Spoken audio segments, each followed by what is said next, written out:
meteorological fields for the given days, which below the altitudes of 60 kilometers. And finally, in the method, we also have used MEPED on board the polar satellites, which are several satellites measuring the particle fluxes, which is used in which is interpolated in order to gain a global view of the energy deposition in the atmosphere. Okay, so then we move on to the main feature, my toolbox, the lovely red toolbox right there. We have the single air parcel trajectory, which is the first program. We have a multiple trajectory, which is another variation of the single air parcel trajectory. And then we have the main event, which is the large-scale NO dynamics. A core routine in all of these simulations is the wind trajectories. We use the wind models in order to predict how an air parcel moves. We start at the point A, where we use the zonal and meridional velocities in order to find the displacement in the zonal and meridional direction to find point B. We specify a duration for the entire simulation, as well as a size for the increment step of these points, where we have a constant velocity in between. We also reverse this process in order to look at the parcels where they originate from, tracking the history of the air parcel. Seeing we're working with NO, which is sensitive to solar exposure, and in terms of the photolysis, the radiance angle is important. The radiance angle is the angle between the subsolar point, where the sun hits the Earth directly, and the air parcel. So in order to find this angle in between, we need to look at where the subsolar point is.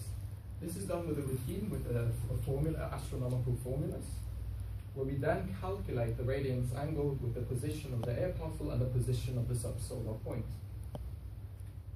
This is then used in order to categorize the situation for the air parcel. It is either in sunlit conditions when it is within 90 degrees, it's in the twilight region where it's partially sunlit, and it's in dark conditions if it's above 96 degrees. And this is just two examples of how the single trajectory looks like and how the multiple trajectory program looks like. Here we look at the history of an air parcel going through Trondheim, where we start from this point and then we see where the parcel comes from, and where you see the colors describe the situation, whether it's dark or sunlit or in twilight. And where on the right-hand side here we have multiple trajectories. And here we pick points along the auroral oval in order to see variations in the trajectories simultaneously. Now, to look at the large-scale NO dynamics, which is, as mentioned, the main feature of my toolbox, we look at the global perspective. Here we divide the hemisphere into a series of grids, where we also introduce EPP energy depositions and NO production and destruction. The flowchart here describes the entire process, which we will go through in the next few slides. First of all, when we're working with these grids, we divide it into several elements, where this red tile here represents a specific area on the hemisphere. We then use the routines previously, or we then use the different routines for every single element between 30 and 90 degrees latitudes. Initially, we create a background number density grid in order to see the background value, which is often set to 0, which will be explained later.